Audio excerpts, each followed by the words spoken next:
দৃশ্য আমরা দেখতে পেরেছি এই মুহূর্তে। আমরা দেখতে পাচ্ছি শিক্ষার্থীদের সাথে এই শিক্ষার্থীকে বাদ করে যাচ্ছে। সচিব থেকে শুরু করে বিভিন্ন ধরনের গুরুত্বপূর্ণ যারা কর্মকর্তা রয়েছেন তারা আটকে পড়ে আছেন এবং তাদেরকে পরবর্তীতে শিক্ষার্থীদের সরিয়ে দেওয়ার পরে তারা বের হয়েছেন এক এক করে। পিছনের দরজা দিয়ে কেউ বের হয়েছেন, কেউ সামনের দরজা দিয়ে বের হয়েছেন। আমরা এমন দৃশ্য দেখেছি, পরবর্তীতে শিক্ষার্থীদের আমরা দেখেছি 3 অংশে সরিয়ে দেওয়া হয়েছে। একটি অংশ তারা সরিয়ে দিয়েছে, একটি অংশ সরিয়ে দিয়েছে তারা। আমরা দেখতে পেয়েছি যে অংশটি সরিয়ে দেওয়া হয়েছে। সেদিকে আবার দেখতে পাচ্ছি আরেকটি শিক্ষার্থী সামনে চলে এসেছে। আইন শৃঙ্খলা রক্ষাকারী বাহিনী এই শিক্ষার্থীকে মারধর করছে। সে এক শিক্ষার্থীকে যিনি সামনে চলে এসেছেন এবং তাকে ধরে এসে তাকে গ্রেফতার করছে, এমন দৃশ্য আমরা দেখতে পেরেছি এই মুহূর্তে। আমরা দেখতে পাচ্ছি শিক্ষার্থীদের সাথে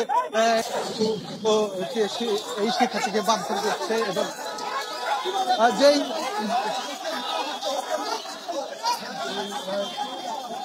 এই পুলিশ এক শিক্ষার্থীকে মারধর করে তাকে নিয়ে যাচ্ছে, যে শিক্ষার্থী সামনের দিকে এগিয়ে এসেছিল এবং সেই শিক্ষার্থী নিজে বুক পেতে দিয়েছিল এবং সেই শিক্ষার্থীকে আমরা দেখতে পেয়েছি। আমরা এপিসিতে দেখতে পাচ্ছি, এপিসির একটি অংশ সামনে দিকে যাচ্ছে এবং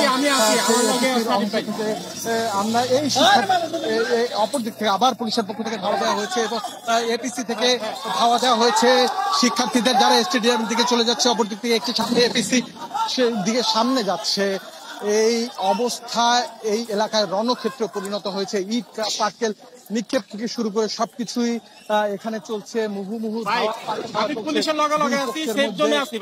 এবং সেই ধাওয়ায় আমরা দেখতে পাচ্ছি যে শিক্ষার্থীদের এই মুহূর্তে স্টেডিয়ামের ভেতরে সরিয়ে দেওয়া হচ্ছে এবং অপর দিক থেকে পুলিশের সামনে এগিয়ে আসছিলেন সেই শিক্ষার্থীকে আটক করা হয়েছে। এমনটা দেখতে পাচ্ছি এই মুহূর্তে এই এলাকা রণক্ষেত্রে পরিণত হয়েছে এবং শিক্ষার্থীদের স্টেডিয়ামের ভেতরে অপর একটি দিকে গুলিস্তানের দিকে সরিয়ে দেওয়া হয়েছে। যে শিক্ষার্থীদের এছাড়া পুলিশের পক্ষ থেকে